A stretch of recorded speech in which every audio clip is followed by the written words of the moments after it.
Om Tabakathamritam Taptajivanam Kavibhireditam Kalmashapaham Shravanamangalam Srimadatatanam Bhuvikrinanti te Purita Janaha. O Lord, your words, like sweet nectar, refresh the afflicted. Your words, which poets have sung in verses, vanquish the sins of the worldly. Blessed are they who hear of you, and blessed indeed are they who speak of you. How great is their reward. We are continuing with the Gospel of Sri Ramakrishna. Today, we are doing chapter 25, Advice to Pundit Shashadhar, Monday, June 30, 1884. Sri Ramakrishna was in his room, sitting on a mat spread on the floor. Pundit Shashadhar and a few devotees were with him on the mat, and the rest sat on the bare floor. Surendra, Baburam, M, Harish, Latu, Hazra, and others were present. It was about 4 o'clock in the afternoon.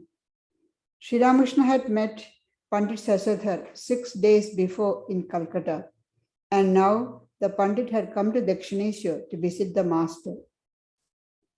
Phutar Chattopadhyaya and his elder brother, the Pandit's host, were with him. It is Sri Ramakrishna's habit to go and visit people who are devoted to God, or they chant the name of God. If he hears that somebody is devoted to God, he is praying to God, Sri Ramakrishna would like to go and see the person.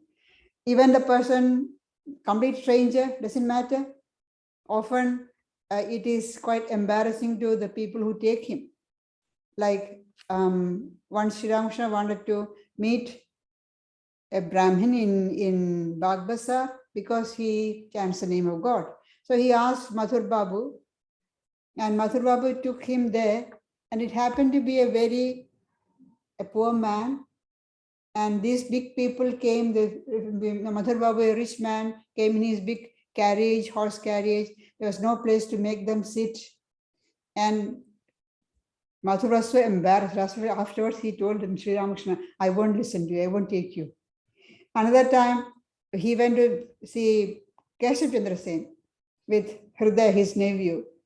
And Keshav didn't show them any respect, made them wait for a long time. Sri Ramakrishna doesn't mind anything, so long as the person is devoted to God. That's all he wants to know. Now here, he heard that Pandit Shashadhar is a great scholar, and he speaks about spiritual things, matters. So he wanted to see the Pandit and see whether he is really just a scholar or devoted to God. So he had been to Calcutta to meet the Pandit, and now Pandit has come to return his visit. He has come to Dakshineshwar with his host. The Pandit had studied Vedas and other scriptures. He loved to discuss philosophy. The master, seated on the couch, cast his benign look on the Pandit and gave him counsel through parables. Master to the Pandit: there are many scriptures like Vedas, but one cannot realize God without austerity and spiritual discipline. God cannot be found in the 6 systems, the Vedas and the Tantras. That is a quote from one song. But one should learn the content of the scriptures and then act according to their injunctions. A man lost a letter. He couldn't remember where he had left it. He began to search for it with a lamp. After 2 or 3 people had searched, the letter was at last found. The message in the letter was, please send us 5 sets of sandesh and piece of wearing cloth. The man read it and then threw the letter away. There was no further need of it. Now all he had to do was to buy the 5 sets of sandesh and a piece of cloth. So Sri Ramakrishna is comparing scriptures to this letter asking something, or just a shopping list. So usefulness of the scriptures is only in the beginning. In the early stages of spiritual life, scriptures are needed because they show the path to for us to progress, walk on, strive on the path to God. And once you learn the path, what's the point of this? It's just like a travel guide. You need a travel guide to know what are the things to be seen when you go to another country or another place, which it's a new place. But holding on to the travel guide won't give you the experience of the place. You have to go there. You have to experience, you have to reach there, travel, reach there, and then see all the things. Only then you get to know what it is. You have to experience yourself. By traveling, reading the travel guide won't do anything. But what we do with this, we go on studying the scriptures the whole life. It's just reading the travel guide. You are not reaching there, you're not traveling. What we have to do is, as Sri Ramakrishna says, we just read what is in the content in the scriptures and then cast it aside. There's no more necessity of it. Start the work, start the journey. But many people just study the scriptures and they become great scholars. And if they don't apply the injunctions or the teachings of the scriptures in your life, it's no point. It is just you are a well-read person. You can speak wonderfully. That's all. But your life, there's no difference between yourself and another person who hasn't studied any scriptures. Because you haven't applied, you are not applying those teachings in your life, then there is no difference. They say it is like the ladle which doesn't enjoy the taste of the food. However tasty the food is, however long you keep the ladle in the food, the ladle doesn't enjoy the food. The scholar who doesn't apply the teachings in their life, his or her life, is like that. And Swami Vivekananda says, mere study makes a person a learned fool. If you don't apply these teachings in your life, you are no better than a fool. You are learned fool. That's all. That's the only difference. And Sankaracharya speaks about the scriptures. Sankaracharya says, Shabdajalam Maharanyam Chitta Brahmana Karanam. The scriptures, consisting of many words, are a dense forest which merely cause the mind to ramble. So, one should earnestly set about knowing the true nature of the self. Studying the scriptures, it's just so many words are there. It's dense forest. And again he says, loud speech consisting of a shower of words, skill in expounding the scriptures, erudition, these bring on a little personal enjoyment to the scholar, but are no good for liberation. The scholars, you can see the Sanskrit scholars, they take one word from the scripture and go on arguing, debating about that. What do you gain by that? What is the root of the word and how it changes? All that they go on arguing about the grammar and everything.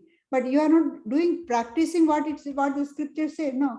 So that's why he says it's expounding the scriptures, erudition, showing off your knowledge.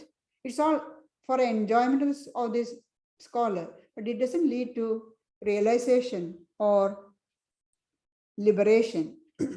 And these are all, what we have to know is, do they know the spirit of the scripture? What's the point of just learning the letters? You have to know what it really means, the scriptures, the spirit of the scriptures.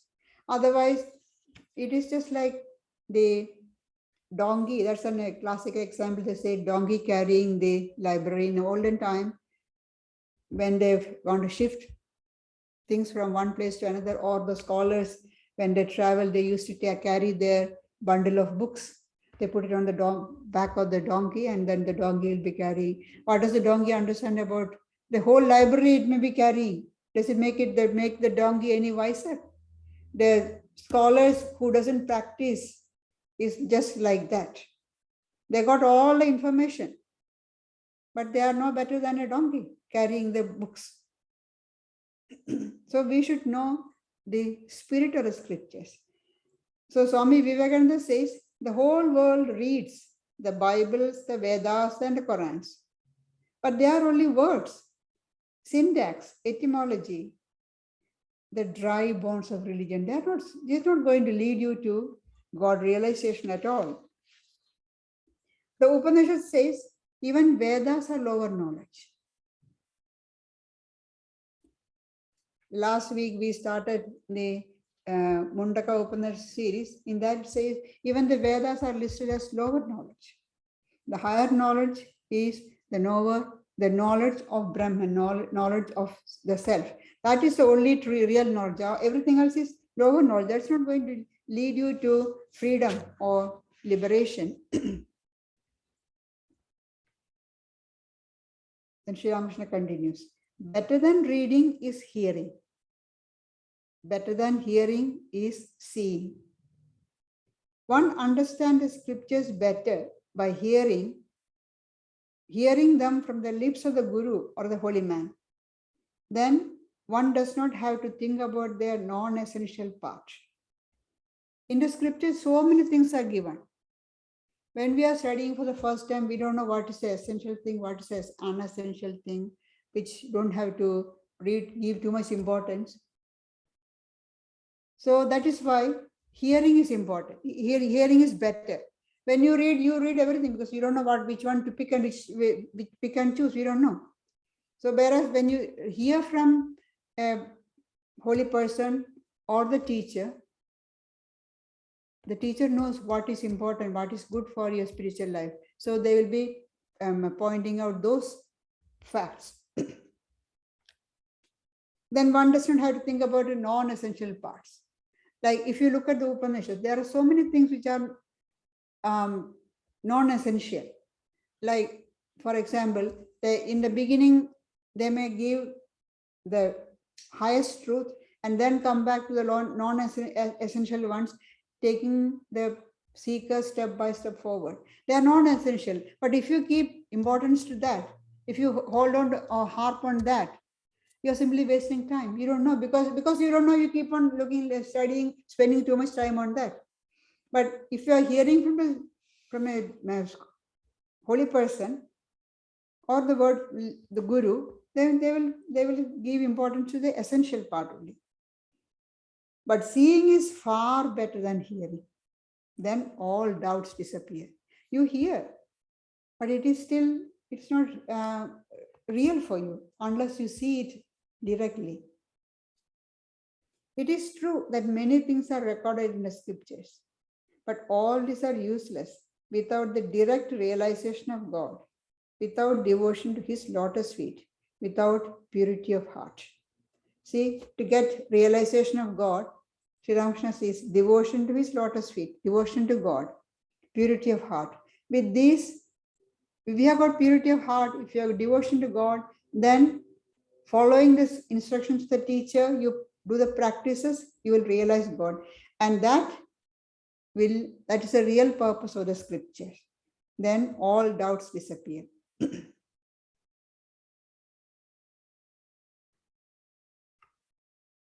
Sri Ramakrishna continues. How long should one reason about the text of the scriptures? So long as one does not have direct realization of God. How long should you study scriptures? Study the scriptures, learn what is the content, and then go about putting it into practice. Then, so how long should you reason about it? So long as one does not have direct realization of God. The realization is not through intellectual understanding, it is direct realization. Intellectual understanding, you make a person scholar. Ordinarily, we think that if your person is educated, literate, that person has got knowledge. That is the ordinary idea of knowledge. In the gospel, right in the beginning, you can see that on his second visit, Sri Ramakrishna asking M, the recorder, oh, are you married? And he asks, yes, he's married, he has got children and all that. Then he asks M, what sort of a person is your wife? M says, she's all right, but I think I suppose she's ignorant because she's not educated. In those days, women were not given education, or didn't give any importance to women education. So this lady hadn't been to school, or she's not educated. So M said, I think she is ignorant. And Sri Ramakrishna said, oh, and you are a jnani. You are a knower of, you know everything. You are a person of knowledge. So our ordinary idea is, if you go to school and college, you have got a university education, you are a person of knowledge. But real knowledge is knowing your true nature, self. That is knowledge. Everything else, whether the person is a highly educated person, a learned professor, great scientist, a writer, whatever is, still, according to Sri Ramakrishna, that person is ajnani, an ignorant person, because he or she doesn't know the true nature.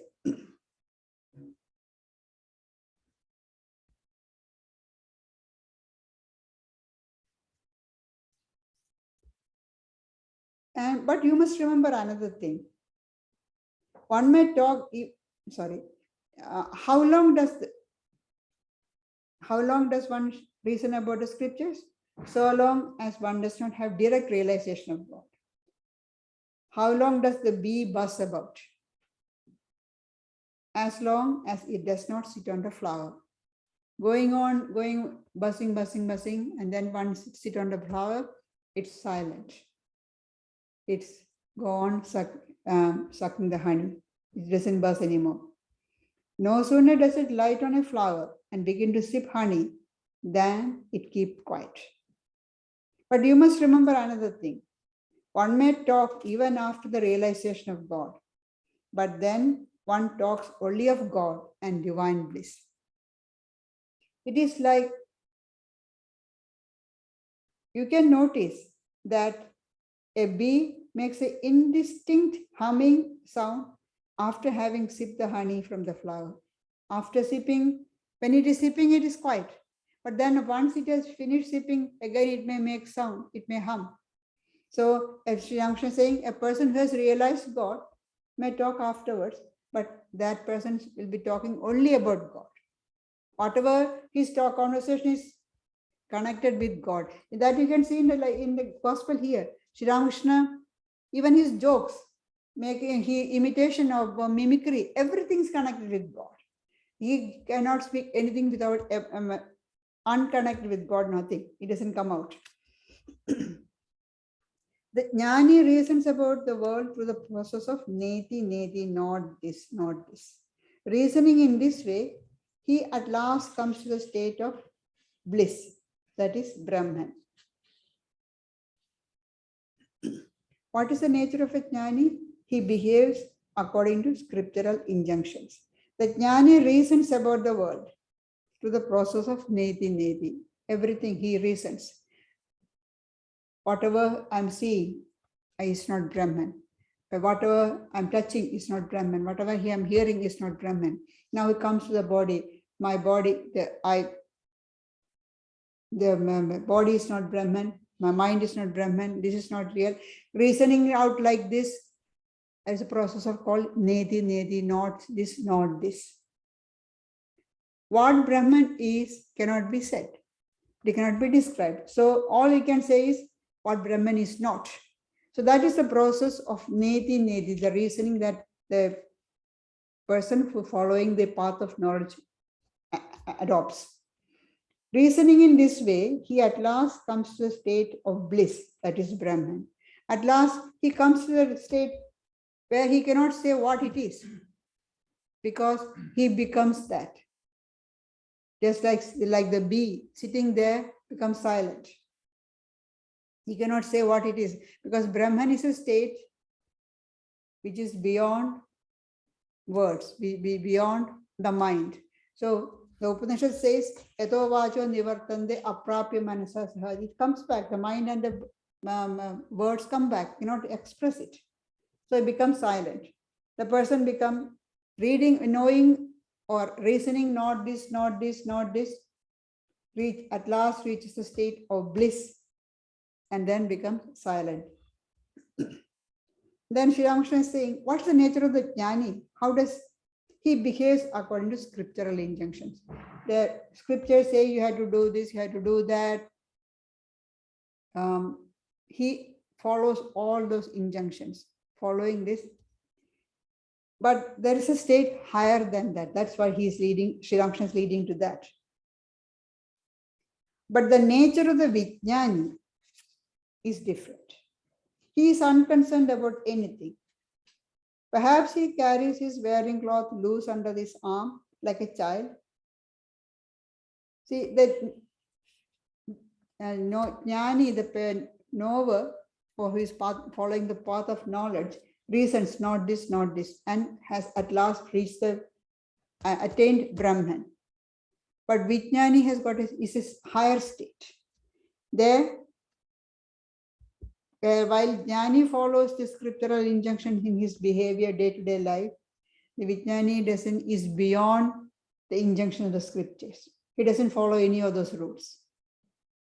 There is, when the Jnani follows strict rules about code of conduct, what to eat, how your spiritual practices, everything. But Vijnani is beyond that. He doesn't have any, he is beyond all these rules. He doesn't follow any of those injunctions, what the scriptures say.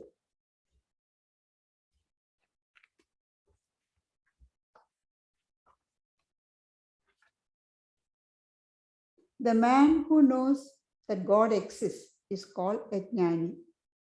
A jnani is one who knows beyond a doubt that a log of wood contains fire. But a Vijnani is he who lights the log, cooks over the fire, and is nourished by the food. The 8 fetters have fallen from the Vijnani. He may keep merely the appearance of lust, anger, and the rest. See the difference between Jnani and Vijnani. Jnani is knower. He knows God exists. But Vijnani has direct experience of God.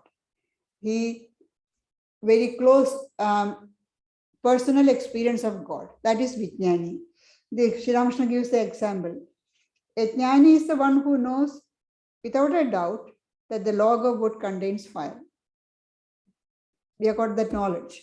The wood contains fire. But Vijnani is the one who has lighted the fire using that log of wood, cooked the food, eaten the food, and get nourished. So it's simply knowing what's the use. You have to experience directly. That's the difference. That is the state of Vijnani's direct experience, what we call aparokshanubhuti. The 8 fetters have fallen from the Vijnani. He may merely keep the appearance of lust, anger, and the rest. He may, from external appearance, he may look, seem that the person has got anger. But Sri Ramakrishna says the anger of such a person is just like a line on the surface of the water. So when you draw the line, it looks as though there's a line is there. In a fraction of a second, it's gone. So it's like if they are only just appearance.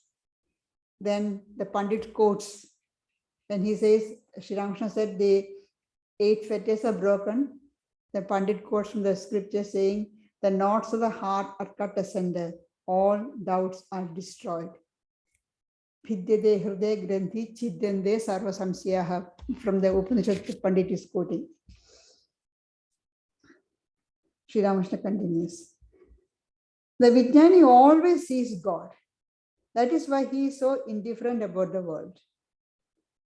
He sees God even with his eyes open. Sometimes he comes down to the Leela from Nitya, and sometimes he goes up to the Nitya from the Leela. See, Vijnani sees God always. Wherever he looks, he sees nothing but God. So that is why he is indifferent to the world, because he is not seeing the world of appearance, differences. No, he is seeing only God. He's that one experience that we can see referred to is when Narendra one day was sitting in front of Sri Ramakrishna's room in the veranda and joking with Hazra, making fun of Sri Ramakrishna, because Sri Ramakrishna said everything is God. Oh, this everything is Brahman. This pot is Brahman. This cup is Brahman. This plate is Brahman. And they were, how ridiculous it is. And they were both of them laughing. Sri Ramakrishna heard this from the room and came out and just touched Narendra, asking, what are you talking? And that touch gave Narendra that realization that everything is Brahman. He saw everything as Brahman, everything as consciousness. He couldn't see anything other than consciousness. He went home, everything is consciousness. He sat for his meal, his mother serving food.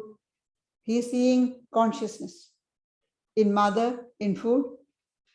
It continued, that experience continued for a few days. Then when it lessened, everything, the whole world appeared as though he's seeing in a dream. That's why Sri Ramakrishna says everything, the Vithyani sees everything as God with eyes open, not when in meditation, with eyes open, walking around. He doesn't see anything other than God.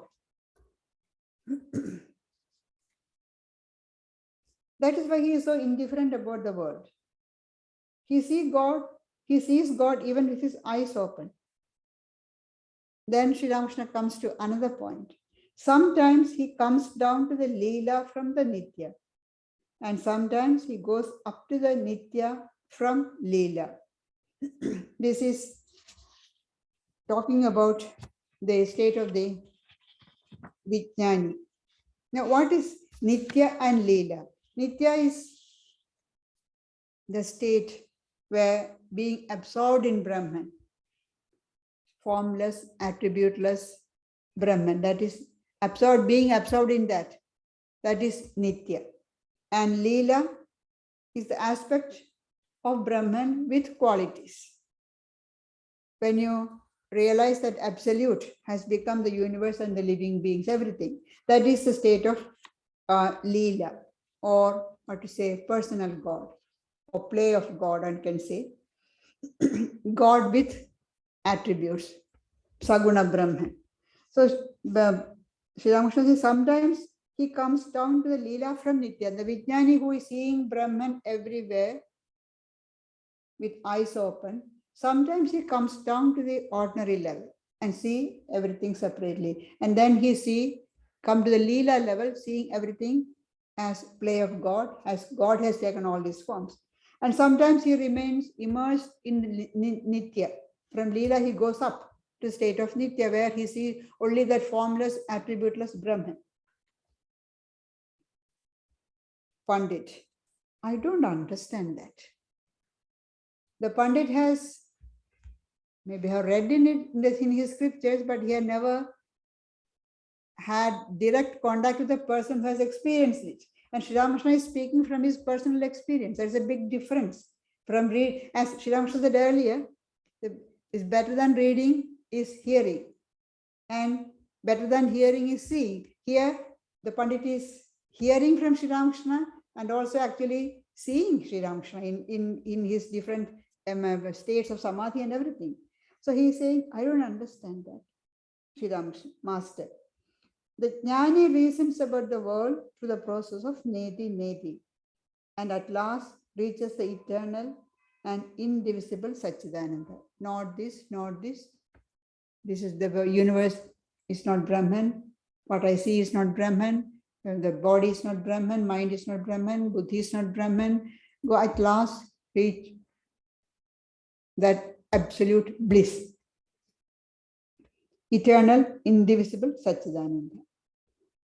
He reasons in this manner. Brahman is not the living being. It is neither the universe nor the 24 cosmic principles. As a result of such reasoning, he attains the absolute. And that is the state of Nitya, attributeless.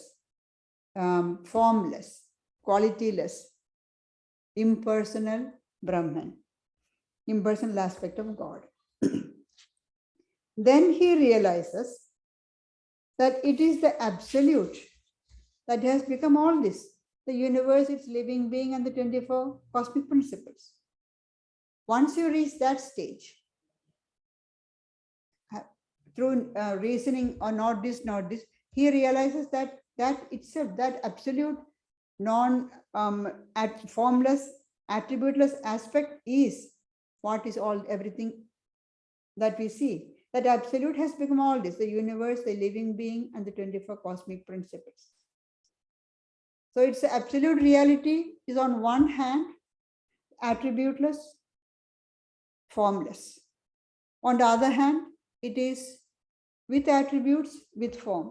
Then how can these two contradictory or contrary things be real at the same time? Sri Ramakrishna says one, it can be the same. How can that be true? Because the scriptures and the great teachers say that we cannot understand it through reasoning.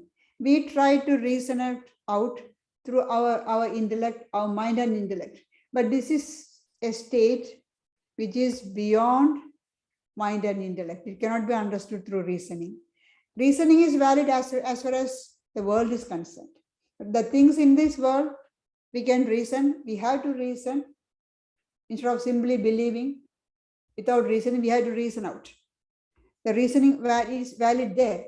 But when we are considering supersensuous ideas, the reality which is beyond this world, then reasoning becomes invalid.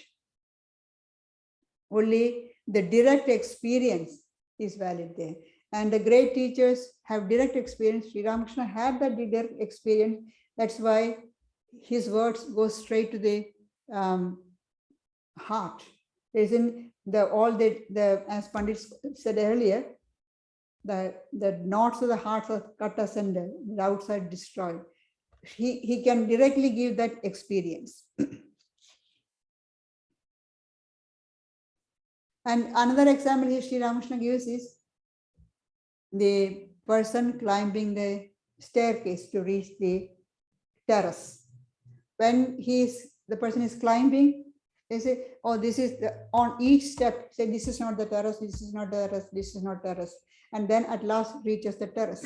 But once you reach the roof or the terrace, then you find what is the terrace made of?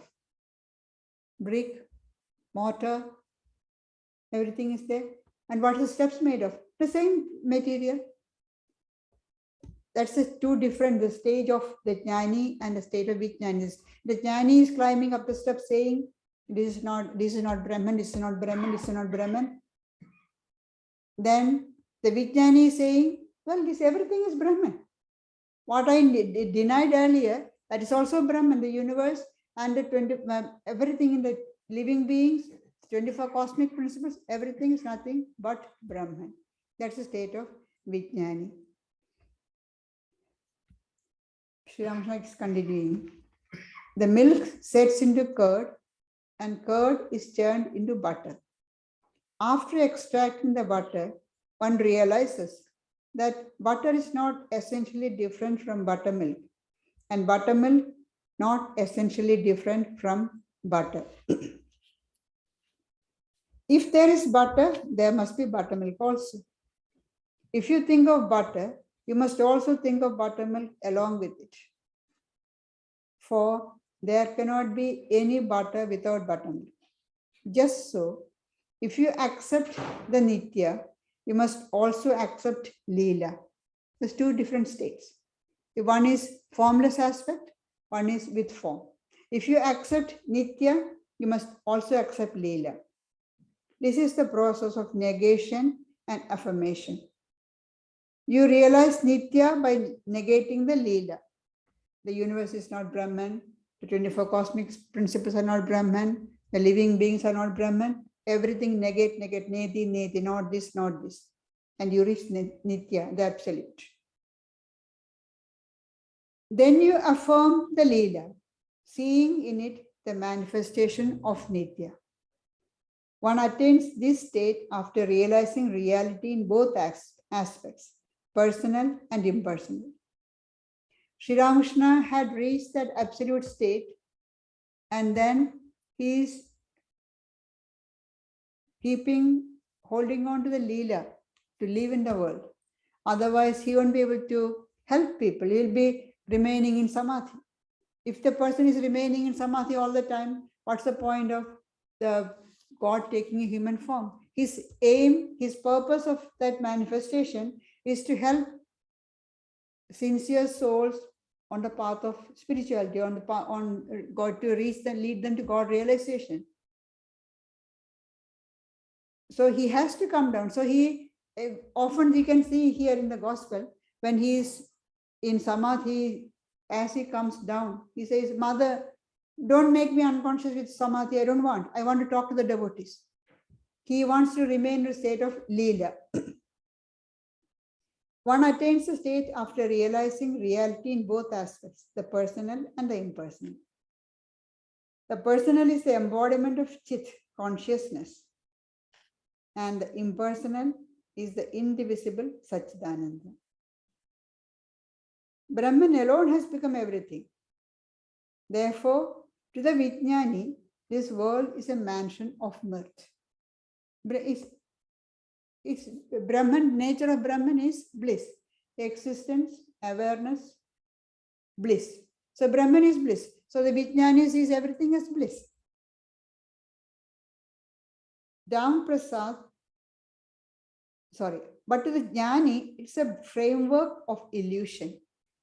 Ramaprasad described the world as a framework of illusion. Ramaprasad is one of the poet saints of Bengal. He has written many highly devotional songs on Mother Kali. So in one of the songs, he described the world as an illusion, a framework of illusion. Another man said to him by way of retort, this very world is a mansion of mirth. Here I can eat, here drink and make merry. Janaka's might was unsurpassed. What did he lack in the world of spirit? Holding to one as well as the other, he drank his milk from a brimming cup. Because Janaka was a Vijnani. The Vijnani enjoys the bliss of God in a richer way. Some have heard of milk, some have seen it, some have drunk it. The Vijnani has drunk milk and enjoyed it and been nourished by it.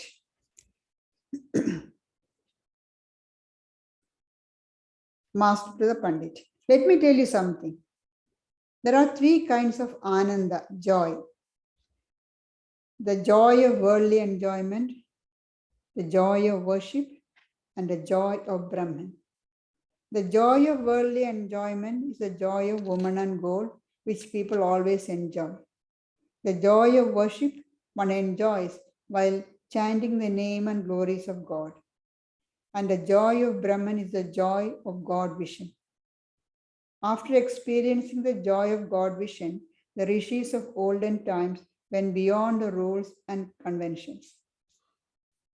So Sri Ramakrishna is speaking about the three kinds of joy. The first one is the joy of worldly enjoyment. In the Bhagavad Gita, Sri Krishna speaks about three kinds of happiness. He speaks about the Satvika, the superior happiness, then Rajasika, the mediocre, and Tamasika, the lowest, inferior. Superior happiness, Sri Krishna says, it's like poison in the beginning, but turns to be nectar in the end. Now, happiness, if you want real happiness, you have to struggle for it.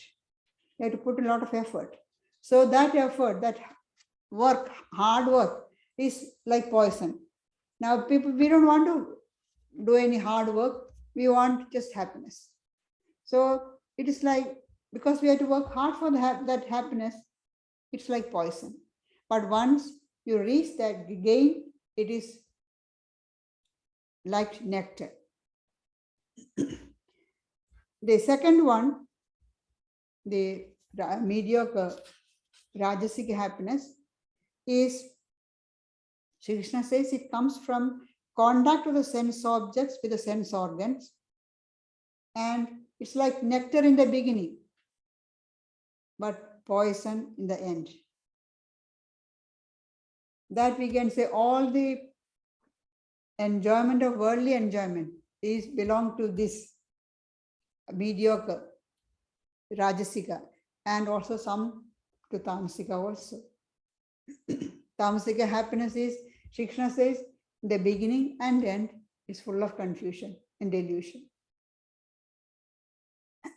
So the worldly enjoyment is mostly Rajasika and some Tamasika, because it's the enjoyment of contact with the sense objects with the sense organs. In the beginning, it is all joy, nectar, like nectar. Oh, what happiness. But after some time, you see a lot of misery. And for a little bit of happiness, we are ready to go through so much of misery. Isn't it a sad state of affair?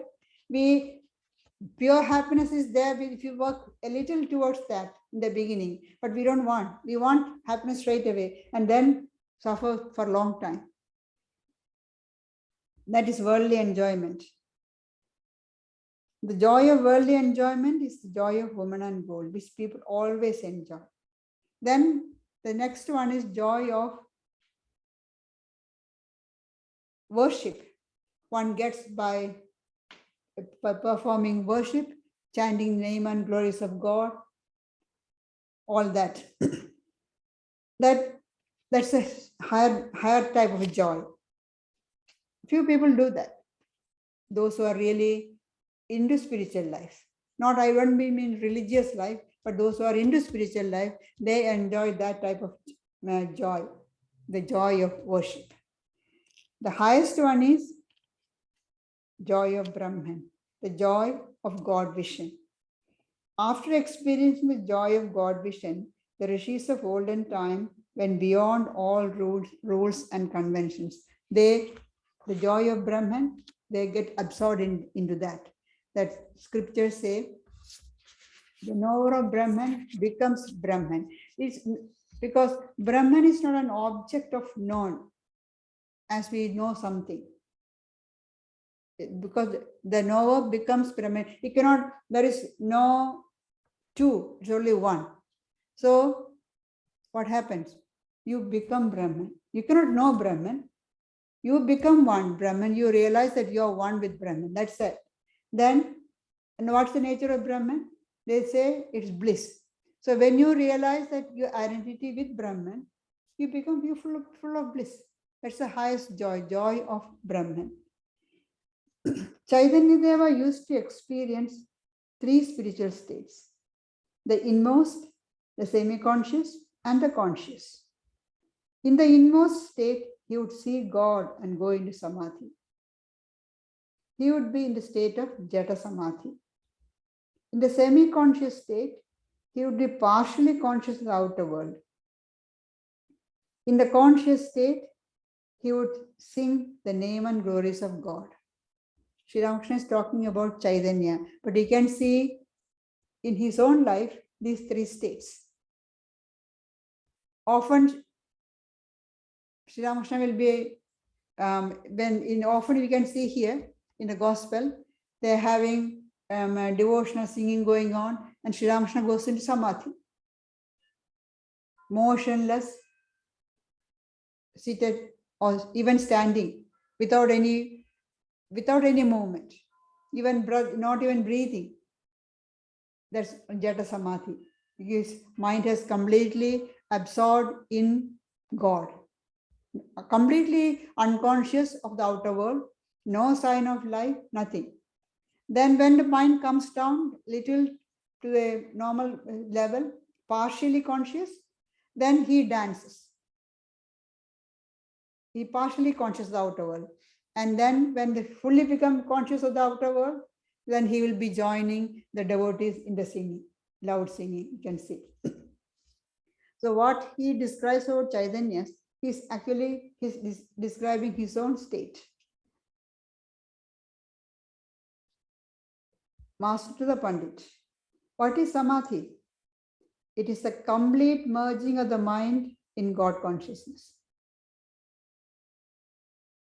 Complete merging of the mind in God consciousness. The mind is completely absorbed in God. The mind has lost its separate individuality. There is no more, mind is not there. It's absorbed in God. That is Samadhi. The Jnani experiences Jata Samadhi, in which no trace of I is left.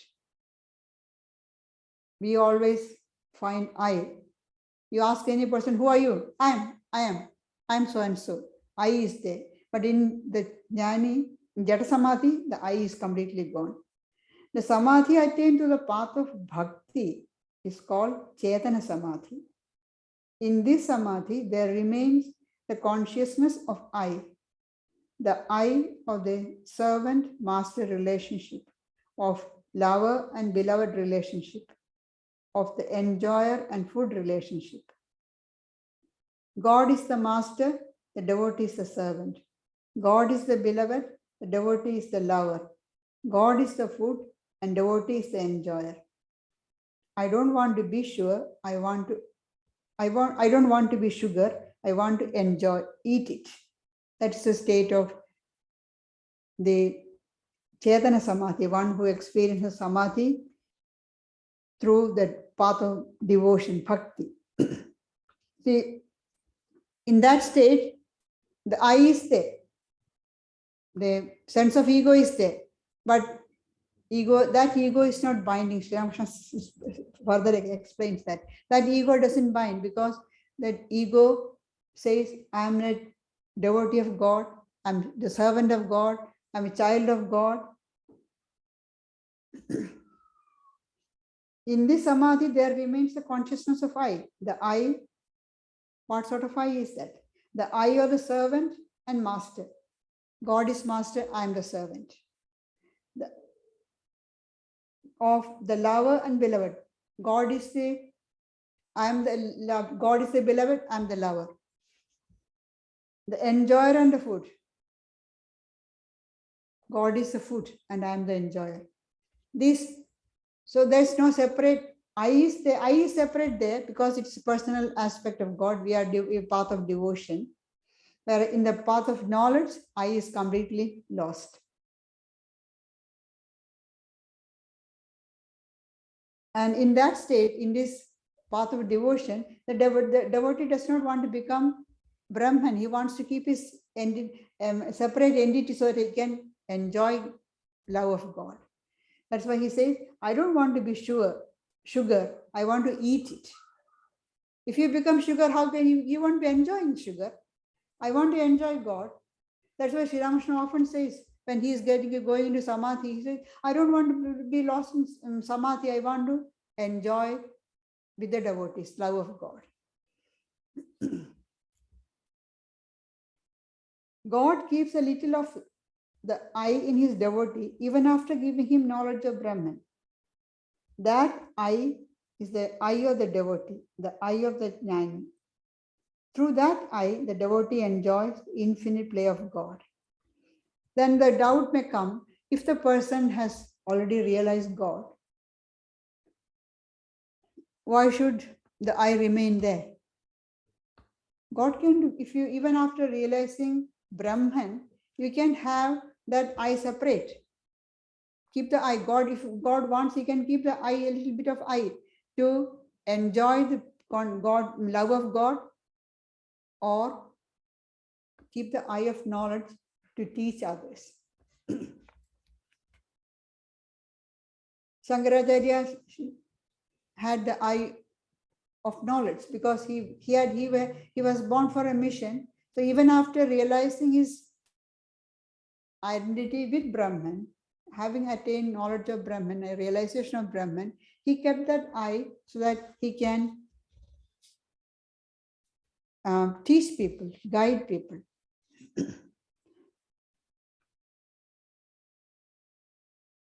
The rishis of old had timid natures. They were easily frightened Do you know their attitude? It was this: let me somehow get my own salvation. Who cares for others?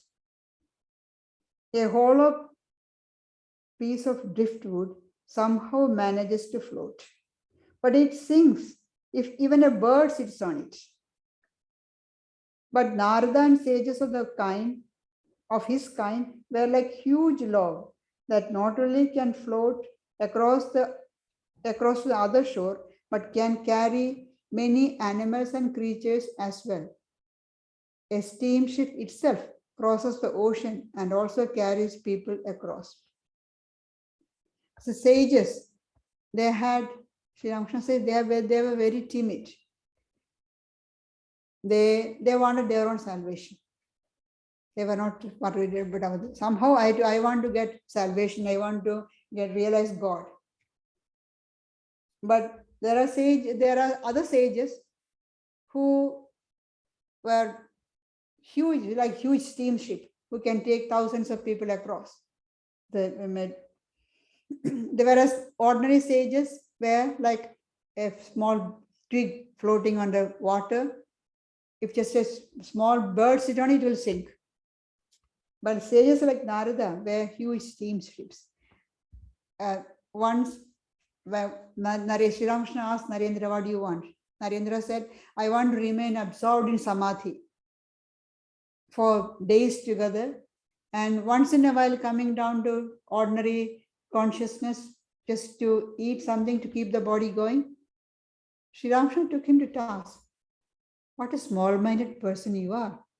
I thought you will be like a big steamship carrying people across, like a huge banyan tree giving shelter to thousands, and you want your own salvation. How can you say that? Sri Ramakrishna, Swami Vivekananda, they are all huge steamship carrying people across. They are Vijnanis, not just Jnanis. The sages, ordinary devotees, they are maybe Jnanis, they have got realization, but they are small twigs floating on the water. Teachers like Narada belong to the class of Vijnani. They were much more courageous than the other rishis. A mere Jnani trembles with fear. But the Vijnani is not afraid of anything. He has realized both aspects of God, personal and impersonal. He has talked with God, he has enjoyed the bliss of God. There is a joy to merge the mind in absolute indivisible Brahman through contemplation. And it is also a joy to keep the mind on the Leela, the relative, without dissolving it in the absolute. So Sri Ramakrishna is saying, as both are there, both gives joy. But only those who have reached that state of Vijnani can enjoy both states. Otherwise, the Jnani somehow wants to hold on to this position, the knowledge of Brahman. He don't want to look at the world and get in, because he's afraid he may get involved, get attached. He may fall from the height state. Whereas the Vijnani doesn't have any fear. He has reached that state. He's not afraid of anything.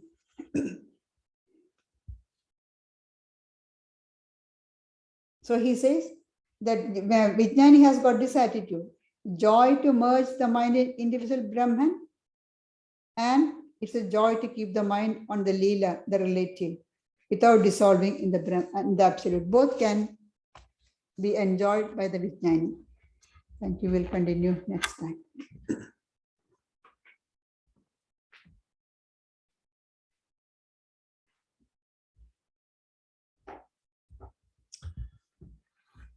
Few quick announcements. We have the weekly yoga class on Thursday from 10 to 11:15 a.m.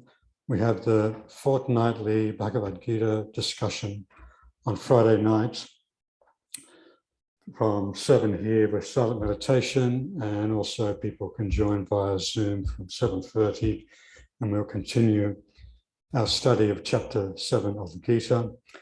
And next Sunday, we have a special celebration. We're celebrating the birthday of Shankaracharya. Sri Ramakrishna will be speaking on the five verses on the self, and I'll be giving a talk on Shankaracharya, prodigy, traveler, reformer, philosopher. And that'll be from 11 a.m. the talks will start. You're invited to bring some sweets or savories to offer. We're going to conclude with listening to a guided meditation by Pravrajika Ajayaprana Mataji. And as she always used to say, sit up straight and close your eyes. And we have a donation plate there, admission box up the back. And thanks for coming in person, and thanks to those joining us via Zoom.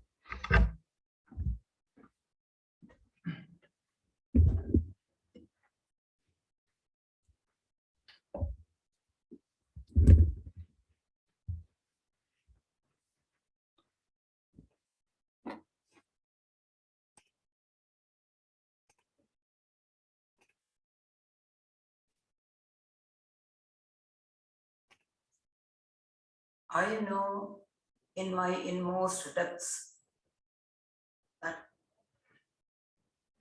can reveal thy immortal face.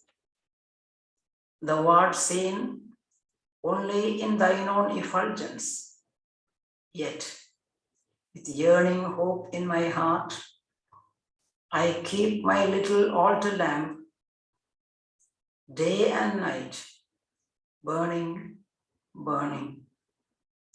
O Lord, thou art my resting place and only protection. May I never lose my vision of thee.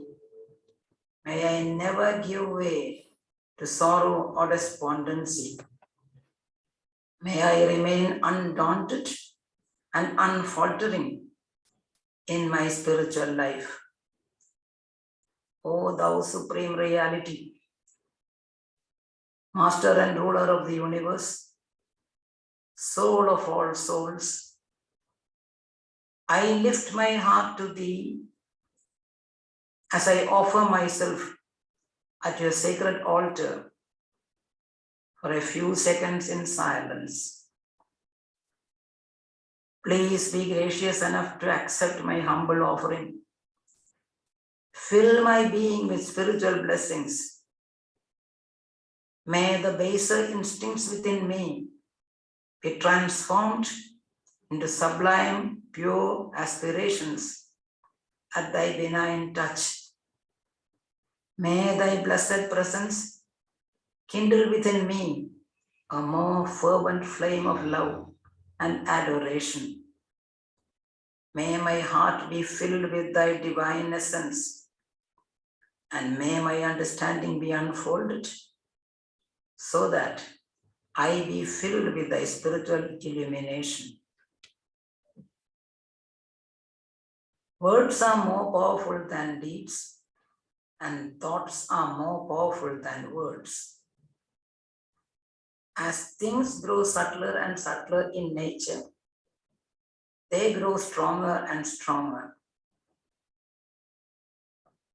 The mind is made stronger by the cultivation of honest humility, sincere purity, and noble faith in oneself and God. When the heart is filled with discrimination, right feeling, and noble aspirations, the mind becomes lighter and transparently pure. Then lifting that mind to the feet of the Lord of all creation becomes an easy matter. Let us close our eyes and examine our inner world. When we look within, it's all dark and looks gloomy. Let us wait and look on more closely, shutting all the doors of perception and action. Let us try to concentrate on our spiritual heart. There's only darkness. But when we look with attention and faith, and we see in the center of the dark chamber of the heart a tiny speck of brilliance, like a tiny star glimmering in the far-off sky. As we focus our attention more on that, we find the speck of light becoming slowly, very, very slowly, larger and brighter. It has now become a tiny ball of silver color, emitting short rays of silver light around it.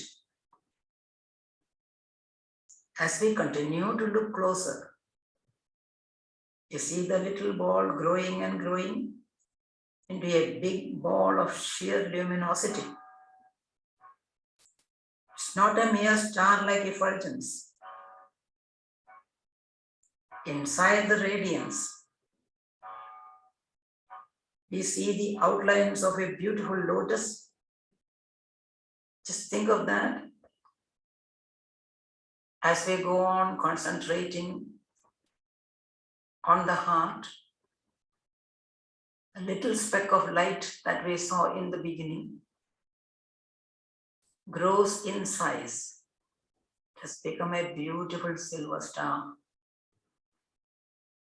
But it is not an empty one. It is alive with the vibrations of energy.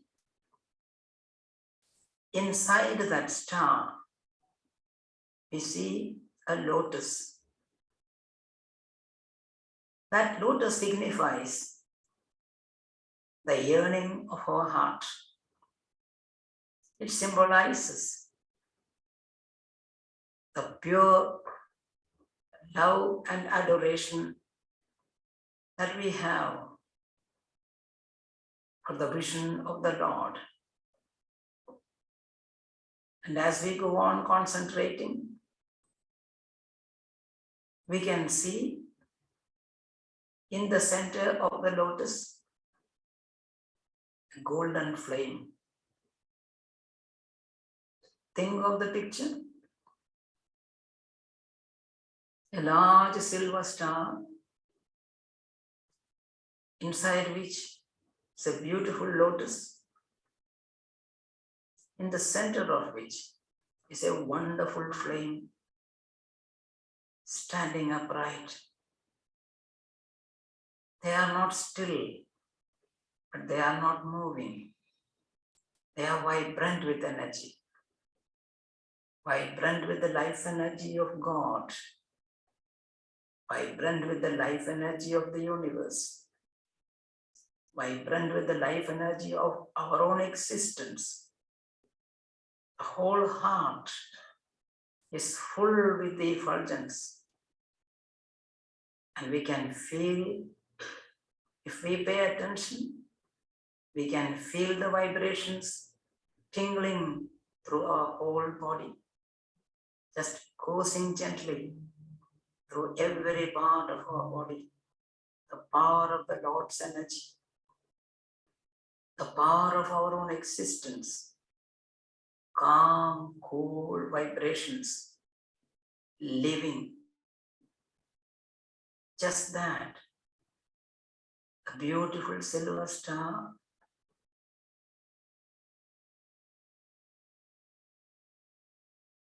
the lotus, and in the center,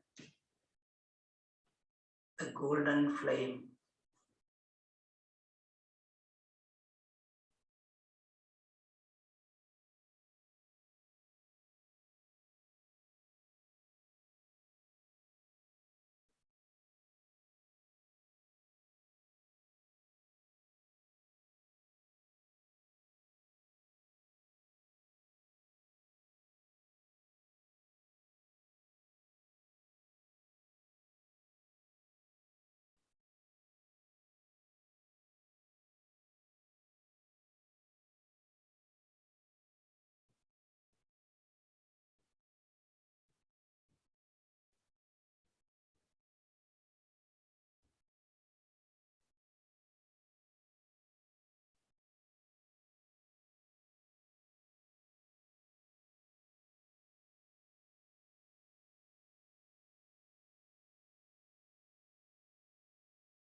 Hari Om.